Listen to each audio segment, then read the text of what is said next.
Ulises Mora es artista plástico interdisciplinario, ilustrador y docente ocupado de la relación entre la investigación transdisciplinaria basada en las artes, la narrativa gráfica y la autopublicación, además del arte del performance. Estudió las carreras de pintura y docencia en las artes en la Escuela Nacional de Pintura, Escultura y Grabado, La Esmeralda, del Instituto Nacional de Bellas Artes, institución en la que además es profesor de la licenciatura en Artes Visuales desde hace 20 años. Participó en diversos talleres y diplomados sobre estética y curaduría impartidos por Fernando Castro, Gerardo Mosquera y Catherine Day, entre otros. Su obra forma parte del acervo de museos como el MUAC, habiendo exhibido en él, además del Museo Carrillo Gil, Museo Universitario del Chopo, la Galería de Arte Mexicano, Galería Hilario Galguera, el Museo de Monterrey, el Exteresa Arte Actual y el MUCA Roma, además de varios espacios alternativos de la ciudad, el interior del país y en las ciudades de Quebec, La Habana, París, Nueva Jersey y Nueva York, entre otras. En 1990 cofundó el grupo de arte alternativo 19 Concreto, con quien realizó numerosos performances e instalaciones.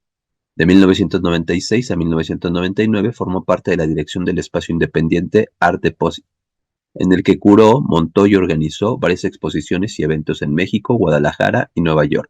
Ha participado en diversas publicaciones desde su infancia y hasta la fecha, con ilustraciones desde científicas, prensa, cómics y libros de texto, hasta literatura clásica para instancias como el INA, el Fondo de Cultura Económica, Novedades Editores y Fernández Editores, entre otras. Su trabajo ha sido reseñado por especialistas como Raquel Tibol, Cuauhtémoc Medina, Mónica Mayer y Silvia Navarrete, entre otros. Semestralmente coedita junto con sus alumnos el fanzine Hocico, la gaceta no oficial de La Esmeralda, con 14 números publicados a la fecha. Para ese y otros proyectos académicos recibió el Premio Nacional PADI 2019 del CENAR, con el que fundó la editorial Parvada.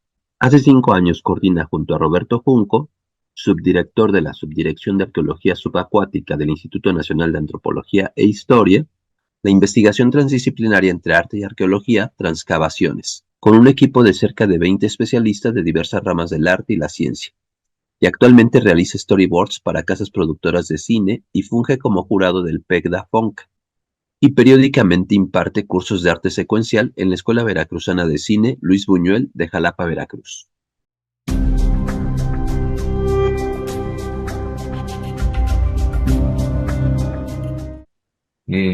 Bueno, repito, soy Ulises Mora y me inicié como historietista aprendiz de mi papá, que era el responsable de la revista Chanoc, cuyo creador fue mi tío Ángel Mora Suárez, en los años, creo que finales de los 60 todavía, yo todavía no nacía, pero se hizo sumamente exitoso el Chanoc. La revista presentaba a digamos, a un equivalente a un superhéroe mexicano, pero de la zona tropical, de un Ixtac, cuyo nombre era de este poblado, que en realidad no existe, pero es un pueblo mítico que podríamos ubicar fácilmente en Tabasco, probablemente en Centla, que es de donde era mi papá y mis tíos y mi familia. Entonces no se refiere particularmente a Tabasco, pero ahí estaba en el conocimiento de todos nosotros. Entonces, mi tío crea este personaje de Chano a nivel gráfico. El guionista era Martín de Lucenay, me parece el guionista original. Y entonces era más o menos arquetípico el personaje, un joven galán mexicano de pueblo, ¿no? Que calzaba guaraches y que luchaba contra los adversarios que eran, curiosamente, ecocidas, por ejemplo, ¿no? O sea, estamos hablando de una época del país y del mundo en el que no se hablaba de ecocidios, pero ya vislumbraba este planteamiento original, una idea de conservación de la naturaleza. Pero bueno, entonces empezó a ser tremendamente exitoso el Chanoc, pero también otras de las historietas que mi tío creó o que trabajó, dibujó, y dejó en manos de mi papá la responsabilidad de administrarlo, dibujarlo y conformar el equipo que, como bien sabes, en esa época se acostumbraba para llevar a cabo las historietas. Eran equipos grandes, ¿no? Entonces Había desde el infante borrador de lápiz, que era mi primer cargo en el escalafón historietístico, hasta, bueno, iba ascendiendo eh, las responsabilidades, quien esgrafiaba, o sea, quien dibujaba los marcos, los frames y los cuadros de la historieta, quien hacía trazo, quien entintaba figura, quien entintaba fondo. O sea, era toda un equipo grande, claro. Primeramente el guionista, después se pasaba también a un letrista. En esa época, desde luego, no había letras en computadora, entonces todo se hacía a mano y había gente especializada en hacer las letras de las historietas. Entonces, bueno, se publicaba en su momento de mayor auge unos, pues no sé, 1 millón de ejemplares a la semana del Chanoc. Entonces, eso a veces a los jóvenes no les dice mucho, pero yo creo que si buscamos ahorita un bestseller tremendo, difícilmente va a alcanzar a publicarse por 1 millón de ejemplares a la semana. Es una cosa bestial. Entonces, para mí, ya hoy en día, después de tantos años, ahora que me dedico a la docencia, yo doy clases en la Esmeralda, que es la Escuela Nacional de Pintura, Escultura y Grabado. Pues lo que digo a mis alumnos es que ya traemos todos inserto en el ADN esta cuestión de narrativa gráfica. Y no solo desde las historietas de los 70, sino desde los códices, ¿no? Los códices son protocómics mexicanos. Entonces, yo siento que este ADN que traemos,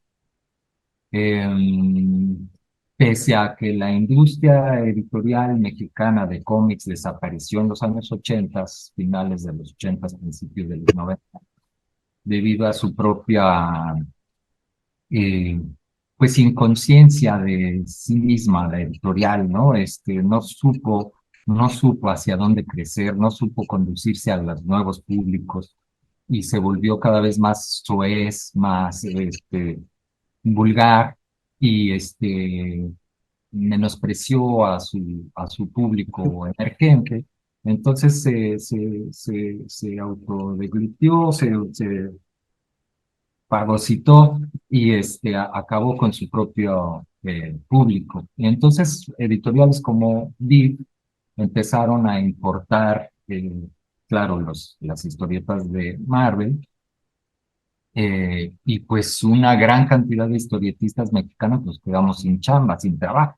Y de ahí hubieron quienes, muchos de ellos, incluido yo, nos fuimos a Estados Unidos a buscar oportunidades. Yo estuve tocando la puerta en Marvel, en Valiant, en varias de las editoriales, con alguna oportunidad, debo decir, de quedarme, pero no se dio como en el caso de otros colegas que sí se quedaron por allá y que son importantes, ¿no? Importantes historietistas mexicanos, pero que ya viven allá y trabajan allá desde hace tantos años.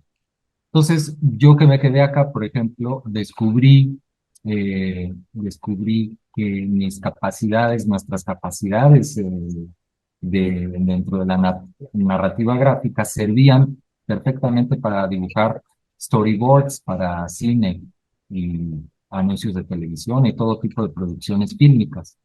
Entonces, la primera vez que me llamaron para hacer un storyboard, yo no sabía que era un storyboard, pero acudí y aprendí sobre la marcha todo el lenguaje cinematográfico, que es extenso de aprenderse, sigo aprendiéndolo todavía después de más de 25 años que tengo dedicándome a hacer storyboards.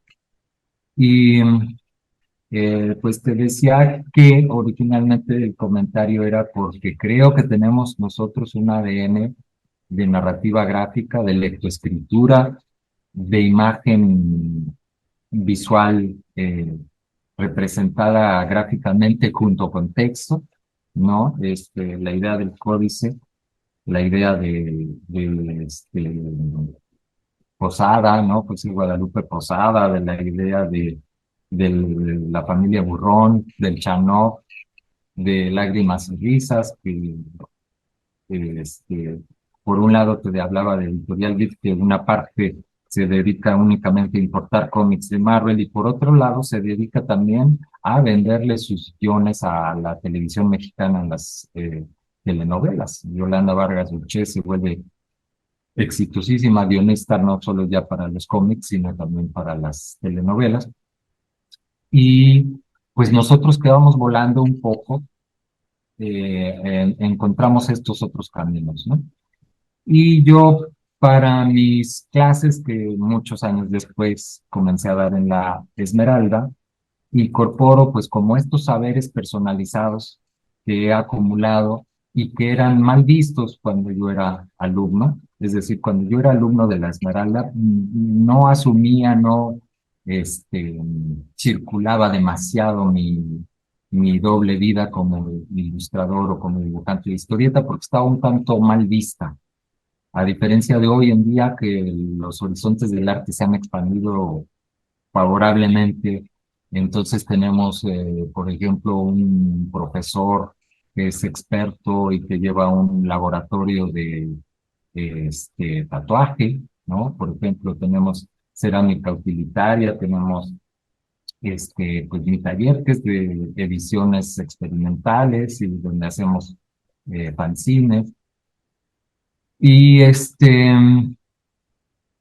pues eso, entonces estos saberes acumulados de la historia los comparto con mis alumnos y tuve hace unos 3 años, todavía dentro de la pandemia, la facilidad de ganar un premio nacional que ofrece el CENAR, que se llama PADIR, y con este premio PADIR pude adquirir un equipo risográfico, es una duplicadora marca Riso. La marca Riso es japonesa y es un duplicador stencil que hibrida de una manera súper interesante la técnica tradicional de reproducción de imágenes por stencil o serigrafía, que también usa rollos de negativos, como la serigrafía, pero está hibridado a la tecnología digital, entonces trabaja con PDFs, con formato PDF, tú alimentas tu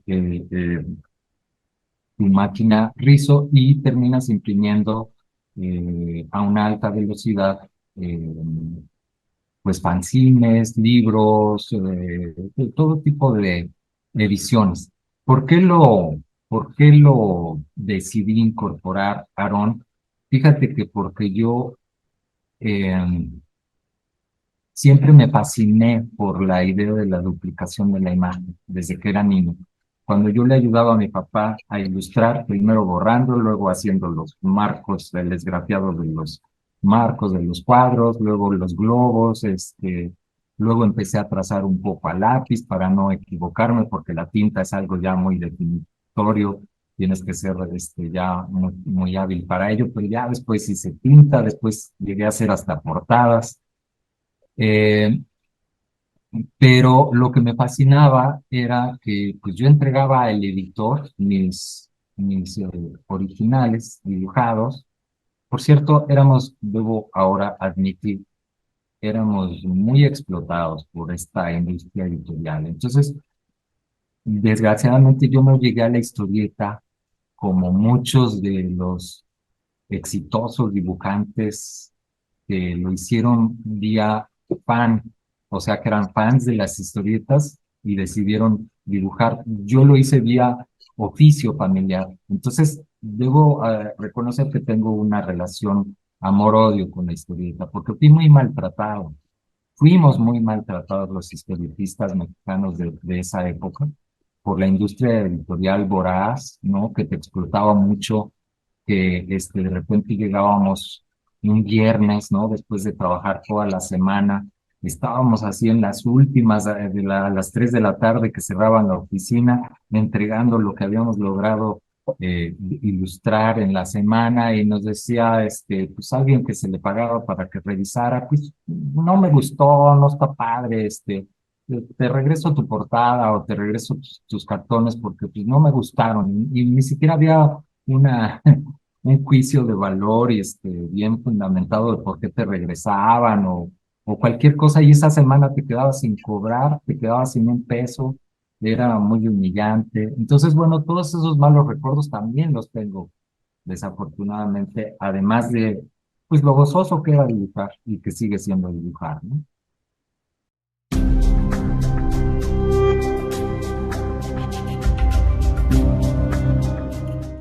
Déjame remonto antes a la previa reedición. O sea, mi tío en los años 90, ya estando el mayor, sin trabajo, porque todo el mundo nos quedamos sin trabajo como historietistas, él decide reeditar el Chanoc, pero como una versión como de lujo, a color hecho a mano.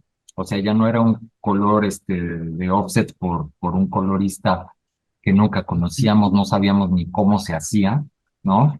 Que esa era parte del comentario que creo que dejé trunco, de que a mí me fascinaba entregar mis originales y de repente ir al puesto de periódicos corriendo para comprar la revista y ver mis dibujos ahí publicados. Ya no había terminado de comentar esa parte.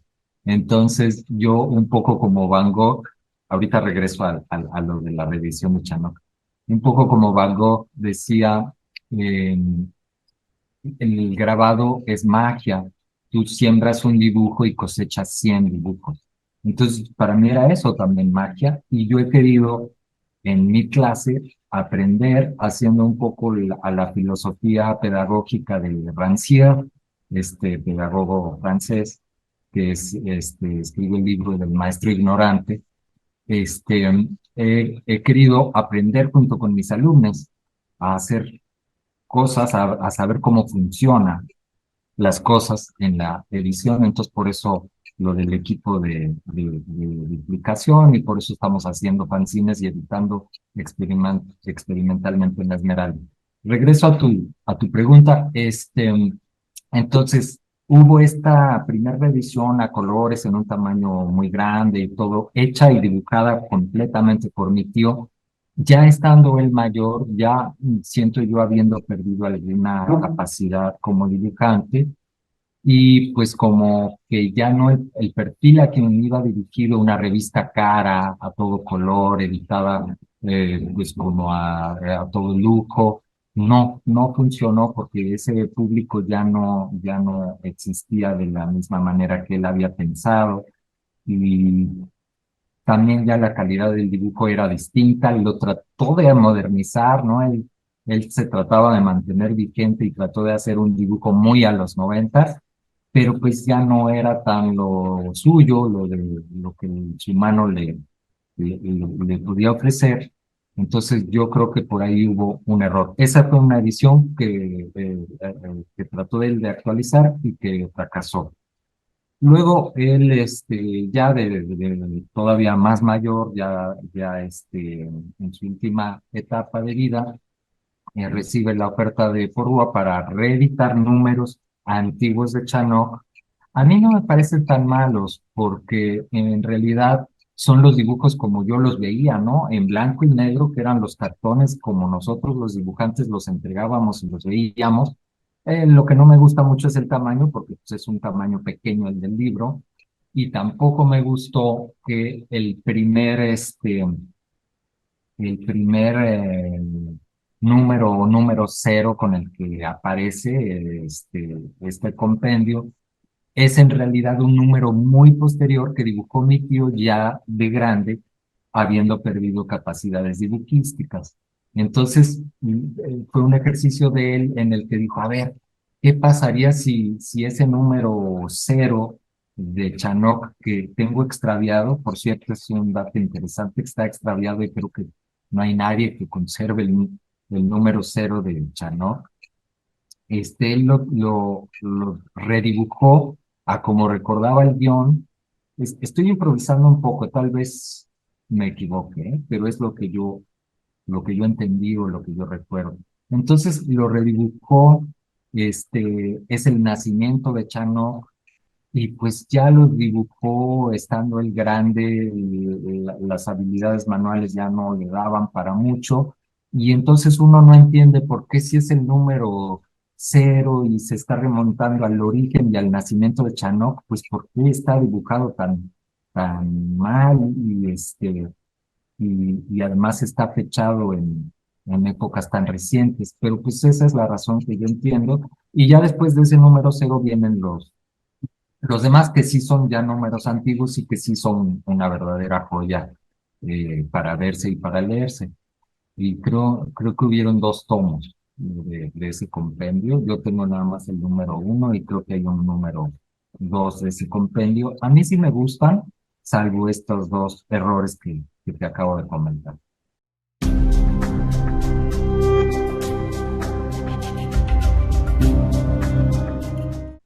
Pues sí, como esa fue la parte que me tocó vivir, pues es de la que yo te puedo hablar, sí, con un tanto de resentimiento.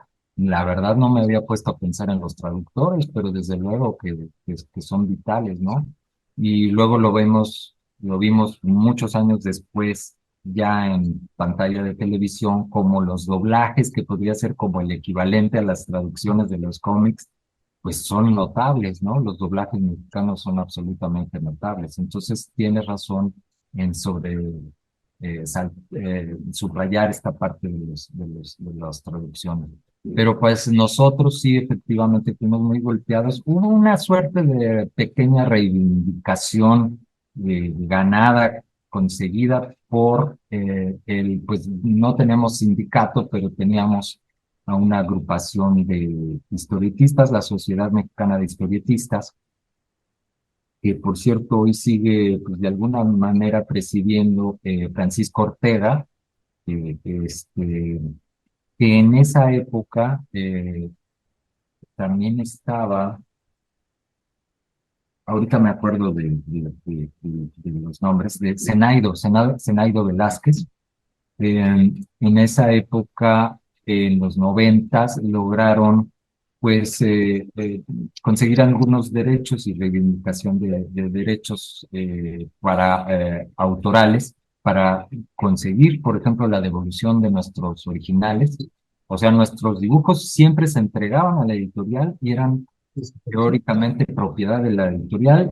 Ellos sabían si los reeditaban o no los reeditaban, no te daban un peso si los llegaban a reeditar y se consiguió una devolución. Entonces, por ejemplo, mi tío, eh, con este maltrato que tuvo al perder su trabajo como historietista, logró por lo menos que se le regresaran sus originales de Chanok, así como de otras tantas revistas para otros dibujantes, autores, y que pues tuvieran la oportunidad de reeditarlos, ¿no? Eh, la verdad, eso era una labor muy complicada. Yo no sé casi de casos de historietistas que lograron reeditarlos porque pues era una inversión que nosotros no teníamos, nos rebasaba, ¿no? Tú para reeditar un cómic de 1 millón de ejemplares, pues necesitas tener una fortuna de inversión y además tratar de evitar que no te metieran el pie los propios editores, porque mi tío tuvo muchos desencuentros en ese sentido. Por ejemplo, era una mafia la de los repartidores. Entonces, si él trataba de independizarse de la editorial hegemónica y trataba por su lado de, con su lana que invirtió en imprimir y publicar, distribuir, pues simplemente no distribuía porque le metían ahí mano negra los editores.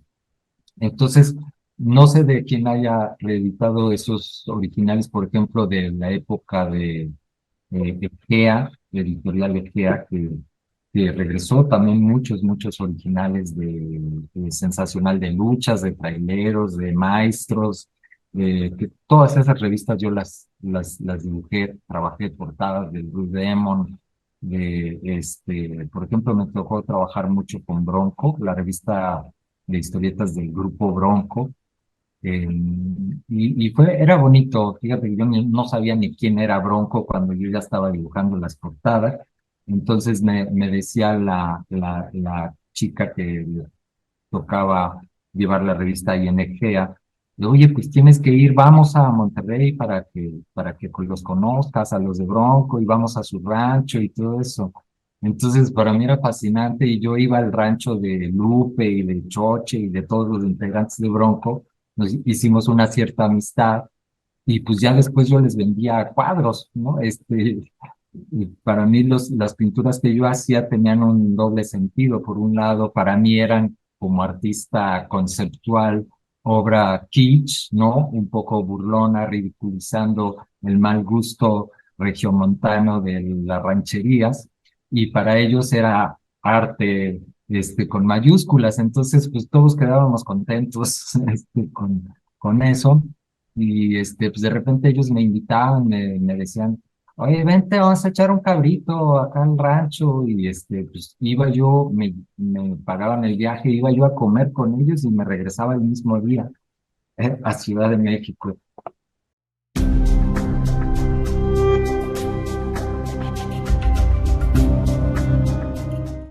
Sí, sí, sí, es muy triste esto que estás observando. Y y lo que pasa es eso, el talento ahí está. Yo lo veo cada semestre veo cúmulos de chicos y chicas, de subrayar la parte de las chicas, porque cuando yo era historietista, no habían, prácticamente no habían mujeres historietistas. Y hoy es aplastante la mayoría de mujeres autoras gráficas, es tremendo. Eso es un baluarte que hay que preservar, y yo como profesor lo único que puedo hacer es impulsar a que produzcan dentro del taller y a que eviten estos fanzines minoritarios. Pero tienes toda razón, falta la gran plataforma editorial que soporte, que tenga la lucidez para ver todo este talento acumulado y que decida invertir en toda esta gente y en todo este talento que está ahí acumulado. Entonces, mientras no sea así, va a ser difícil. En cuanto a ese acervo que tú dices que hace falta, no tengo el dato exacto, pero yo vi hace un par de años que la UNAM sacó un repositorio de la historieta mexicana, y tuve también un poco el desencanto de intentar consultar Chanox o Calimanes o todo eso, y la verdad es que no me daba la plataforma la rapidez y la calidad adecuada para descargarlos en PDF o consultarlos en línea con rapidez y con agilidad. Entonces creo que la intención fue muy buena de la UNAM, pero detalle técnico ahí falló hasta ese momento en el que yo consulté. La verdad no lo he consultado recientemente. Yo creo que nos queda de tarea, o no sé si tú lo has hecho, Aarón, consultarla nuevamente para ver si está funcionando. Pues tengo pendiente una visita al Museo del Chopo ya por varias razones. Es algo a lo que me estoy dedicando, entonces necesito actualizar y mis consultas ahí en el Chopo. Voy a hacer esa visita. Qué bueno que me lo recuerdas, porque sé que tienen una pancinoteca grande también. Y pues una de las cosas que tenemos en el taller, apenas incipiente, pero es una pequeña fanzinoteca. Y estamos recibiendo pues donaciones de quienes imprimen en nuestro taller, en nuestra editorial. Nuestra editorial pusimos el nombre de Parvada, mis alumnas se lo pusieron el nombre porque tenemos un fanzine, digamos, ya tradicional de la Esmeralda, que tiene prácticamente 10 años de circular interiormente, que se llama Hocico, sin H, es hocico nada más, comenzando con O, y en realidad son unas siglas, son las siglas de Organismo de Comunicación Intercolegial de la Esmeralda. Entonces, eh, este fanzine yo lo inicié hace 10 años con mis alumnos, pensando en que la Esmeralda, como todas las escuelas del CENARTE, estaban totalmente desvinculadas a nivel interdisciplinario, y que hacía falta un organismo de comunicación que nos vinculara. Entonces, originalmente pensamos en una estación de radio, tuvimos como invitado a clase al maestro Daniel Morales, que nos dio una fabulosa clase de cómo hacer una estación de radio. Dentro de otras cosas nos dijo, bueno, es que tener tu propia radio es tan fácil como poner una bocina en un carrito de supermercado y ponerte a vocear, ¿no? Esa es una estación de radio ya. Y dijimos, bueno, se nos abre un panorama increíble. No se trata de ocupar el espectro radiológico mexicano concesionado, ni tampoco de piratearlo, sino simplemente hablar a un perímetro de 5 metros o 10 o los que tengas de alcance, ¿no? Hicimos algún experimento, pero en realidad lo que quedó, lo que cuajó de esa experiencia fue una pequeña revistilla, un fanzine, que fue el número cero de Hocico. Y desde entonces, hace 10 años, hemos sacado cada semestre un número. Ahorita ya llevamos varios. Por ahí tuvimos algunos semestres faltantes, pero vamos en el número 15, que está por salir. Cada número es temático, un tema distinto, y bueno, ahorita sería largo enumerarte los temas, pero como que a los alumnos les gustó la idea del hocico primero pensaron en llamar cuando nos vimos con la duplicadora Rizo ya en el taller y la posibilidad de imprimir y ponerle un nombre a nuestra pequeña editorial, dijeron, oye, pues que sea Manada. No, pero no nos vemos tan mamíferos, mejor que sea parvada. Entonces, decoraron toda digamos, la carcasa de la máquina que la alberga un mueble de madera con puras aves, que son los alter egos avificados de los alumnos. Y bueno, pues ahí está simbólica y físicamente nuestra editorial Parvada y tenemos pues impresos de todo tipo, libros docentes, manuales,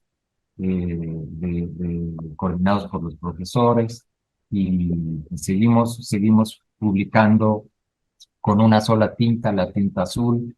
Yo acabo de sacar por primera vez un fanzine mío propio, que por cierto tengo aquí a mano, que se llama Cyanoboards, en el que compendio justamente algunos de los storyboards que hice en los años 90 para la industria fílmica mexicana. Entonces, este,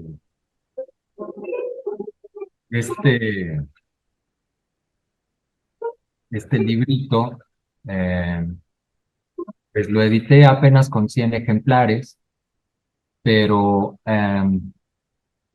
pues lo tengo como algo valioso para mí, porque en realidad yo me había estado ocupando de editar los fanzines de los alumnos y apenas edité este semestre este compendio de mis sports, que como tú sabes, el storyboard es un compendio de dibujos que no son publicables, no están hechos para que los vea el público, no están hechos para la gente, están hechos para que lo vean 5 personas, que es el director, el iluminador, el fotógrafo de cine, y probablemente otras 2 o 3 personas más. Entonces, durante todos estos años que he ilustrado storyboards y que siento que pues todo ese compendio de más de 20,000 dibujos individuales que he realizado, pues son herméticos, son totalmente herméticos en el sentido de que nadie los ve, o sea, no son públicos. Y pues me propuse editar poco a poco, ahorita con este tomo uno, algunos de los dibujos, y se me ocurrió que los textos que acompañan las imágenes sean las letras de las canciones que escuchaba yo desde los años 90 que empecé a ilustrar storyboards. Entonces tengo letras de canciones de Massive Attack, de Björk, de Pulp, de curiosamente toda esa música como media oscura y pesimista que yo escuchaba al trabajar y que hace un contraste extraño con las imágenes alegres y que te incitan al consumo, ¿no? De chicles, yogures, a bancos, universidades, en fin. Y bueno, pues ya me hice mi anuncio de mi Ok. fanzine.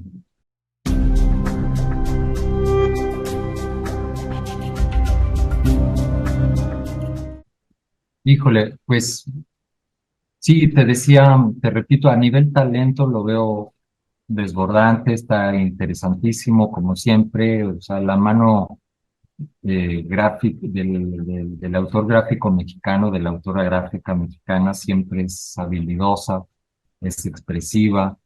O sea, hay de dónde, hay una historia, ¿no? Que nos precede y desde luego eso no ha parado, más allá de que a nivel industrial sí se paró y desde entonces, desde los ochentas, pues todo han sido esfuerzos personales, pero no más allá de los esfuerzos a nivel empresarial que se requieren como para lanzar editorialmente. Lo subieron, desde luego tú mencionaste el Gallito Inglés, a mí me tocó estar en ese momento en el que hubo una separación de origen entre el Gallito Inglés y la revista Golem. Yo me fui con el Golem porque fue a quien conocí, a Eric, y estuve publicando ahí para esos pocos números que salieron del Golem. El Gallito sí tuvo un aliento más largo, una visión un poquito de más largo plazo, pero de entonces a la fecha yo siento que son pocos las apuestas que se han hecho. Quisiera pensar que en esta, a ver si también no me meto en rollos eh, políticos que me vayan a banear, pero yo quisiera pensar que en esta 4T y estando Paco Taibo en Fondo de Cultura Económica, que es alguien que impulsó la historieta mexicana y a los historietistas mexicanos de los años 80 con la edición de, por ejemplo, episodios mexicanos o México, Historia de un Pueblo, o estas ediciones que se hacían de cuadernos mexicanos que tenían como novelas tradicionales, también ilustradas a nivel cómic. Esa visión que tuvo Paco en los ochentas fue extraordinaria y nos hizo crecer y aprender a muchos que éramos muy jóvenes, muy niños, yo era niño, y que crecimos sabiendo que el gobierno podía hacer, incluso favorecer y apoyar los talentos emergentes. Y pues no sé, quisiera volver a ver a ese Paco. Sé que está haciendo esfuerzos en Fondo de Cultura Económica, sé que lo está por ahí apoyando Zenaida Velázquez, pero la verdad es que creo que no se han echado un clavado para ver lo que están haciendo los jóvenes muy jóvenes. O sea, digo, el compañero Peláez que hizo una trayectoria espléndida con sus novelas gráficas, pues seguro que él ya tiene un camino armado, pero pues ya esos autores con los que se quedaron en la mente el Fondo de Cultura Económica, pues ya tienen otro tipo de oportunidades. Ahorita los que falta que se les ponga la lupa es a los alumnos que están de 20, 25 años y produciendo y vendiendo en las ferias de fanzines. Y la verdad es que las ferias de fanzines a mí me gusta mucho hacerlas. Acabamos de tener una en La Esmeralda hace unos pocos días, el sábado pasado, el sábado antepasado, perdón. Y fue muy exitoso a nivel público. Estábamos insertos dentro del Eurojazz y en el CENART, entonces tuvimos mucho público, se vendió bastante. Invitamos a muchísimos autores gráficos. Si me permites, te leo algunos nombres porque son bien divertidos de sus nombres como editores o autopublicadores. Entonces hay uno que se llama Creando con Garras, Máquina de Aplausos. Tenemos nosotros al Hocico Fanzine, Bajeza, tenemos a Brillantinas Moac, a Basurita Blanca, a Chiquilla Te Quiero, a Puntitos Suspensivos, a Rabito de Conejo, a Líder Book. Entonces, bueno, ellos son editores independientes que están ahí, ¿no? Que estamos ahí en las ferias de fanzines, pero, pues mira, nosotros vemos que cada vez que nos viene una ráfaga de viento salen volando nuestros stickers, vendemos ejemplares desde 5 pesos hasta 50, a veces alguien que se pone cookies como yo tenemos nuestro librito en 100 pesos, Pero yo creo que falta, aunque no es que esté mal eso, es desde luego editorial alternativa, falta dignificar nuestro trabajo. A una reciente, por ejemplo, feria de arte, eh, Arco, en México, en City Banamex, llegaron fancineros estadounidenses con puestos que cuestan miles de dólares y con ejemplares que tienen a la venta que son obras de arte que se venden como eso, se venden como obras de arte. Y hay un público consumidor de ese tipo de fanzines, o llamémoslo, ni siquiera fanzines si quieres, libros de artista, libros gráficos. Entonces, ese es el horizonte que yo veo, que vislumbro, que nos hace falta tener mayor trascendencia, una revalorización de nuestro trabajo, y qué digo nuestro, de los chicos, jóvenes creadores. Y sí, el Ponca tiene efectivamente un premio en el que se ve a jóvenes ilustradores. También está el libro, el catálogo de ilustradores del Fondo de Cultura.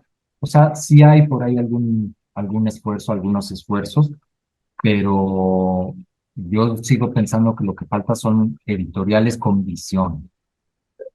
Eso es lo que me parece que falta, Aaron.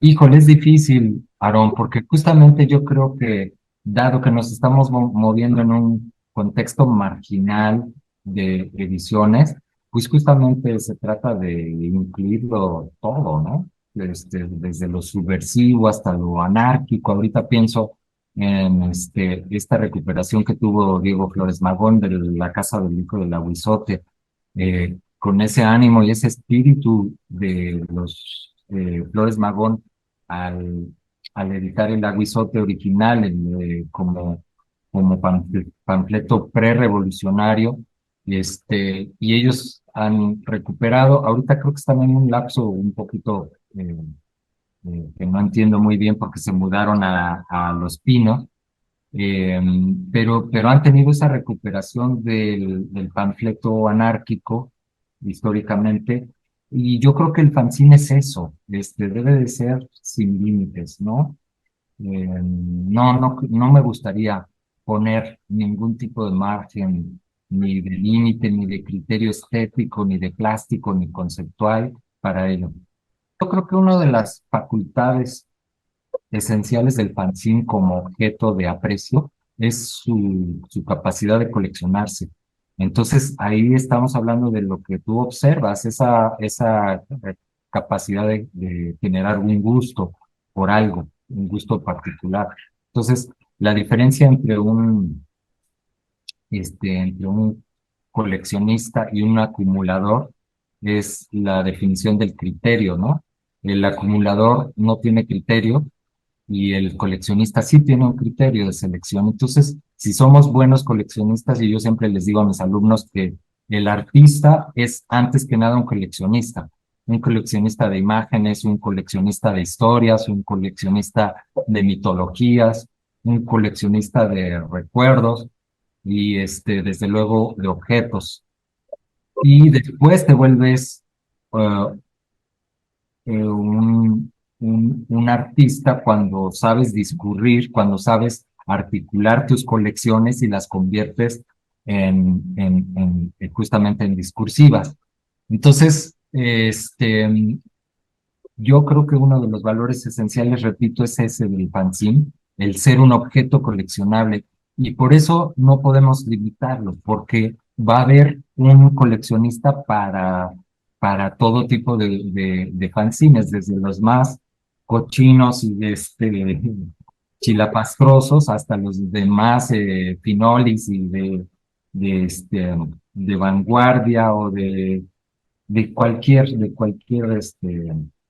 adjetivo, ¿no? Y es eso, a lo mejor no podemos, no podemos llegar momentáneamente al gran público de un Chanok de los años 70 con 1 millón de ejemplares, pero sí podemos valorar nuestro trabajo, ponerle un precio medianamente justo, que es acorde con lo estimativo que tiene un objeto hecho a mano de manera única. Y yo te lo digo ahora que tuve la experiencia de hacer mis 100 fanzines, pues para mí cada uno de esos 100 fanzines es único, no es reeditable y tiene un valor eh, único, ¿no? Que lo vuelve apreciable y coleccionable. Y eso pensamos pues todos los fanzineros, ¿no? Y por eso me parece complicado pensar en que haya quien tenga esos criterios genéricos. Sí hay criterios, pero son criterios de coleccionismo.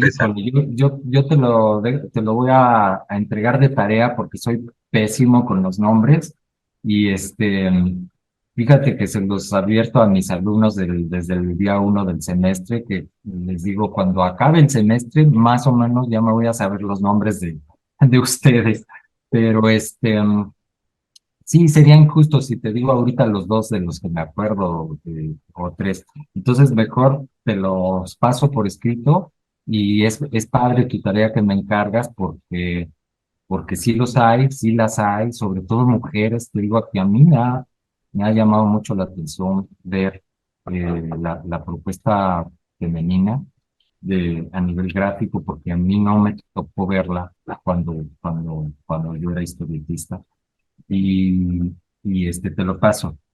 Con Órale. seguridad te paso esos datos de autores y autoras gráficas.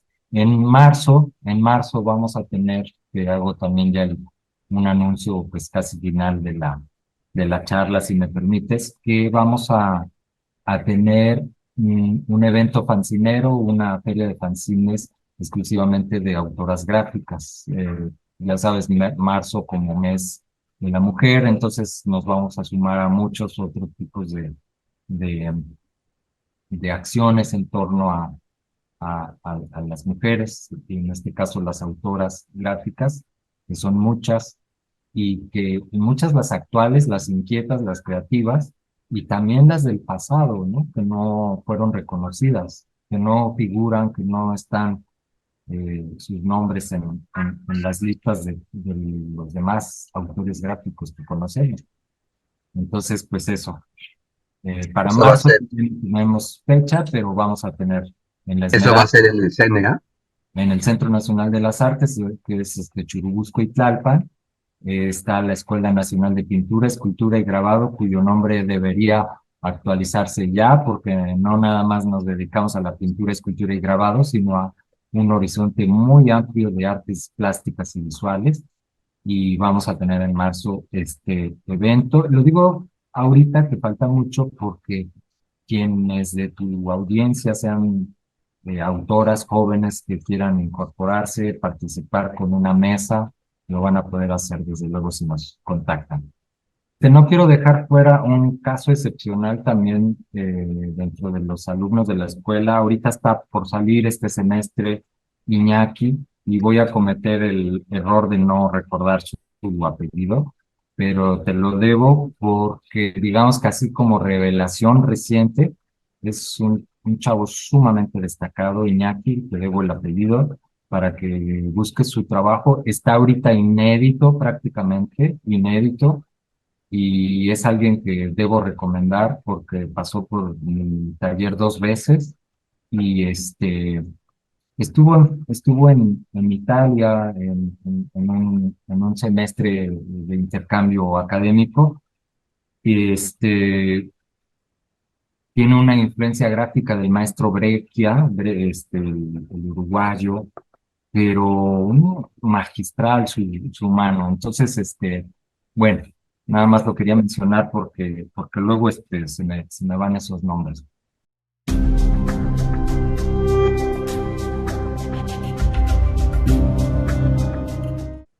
Pues no, nada más darte las gracias por la entrevista, el conocerte y saber conocimientos tan amplios, tan extensos del campo.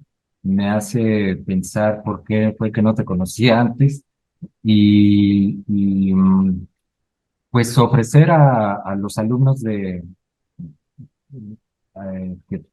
tú conduces la oportunidad de que nos vayan a visitar a la Esmeralda. Sé que no les queda tan cerca, pero bueno, pues en el metro los traslados son posibles, son viables, entonces estamos ahí saliendo del metro General Anaya a unas cuantas cuadras y con muchísimo gusto les recibiríamos para tener una charla con estos autores que son todavía alumnos de la escuela, que pueden compartir su experiencia, les podemos enseñar el uso de la máquina risográfica que tenemos, les podemos invitar a que vean algunos fanzines de nuestra pequeña fanzineteca, con mucho gusto, y pues ahí estamos a la orden, Aarón.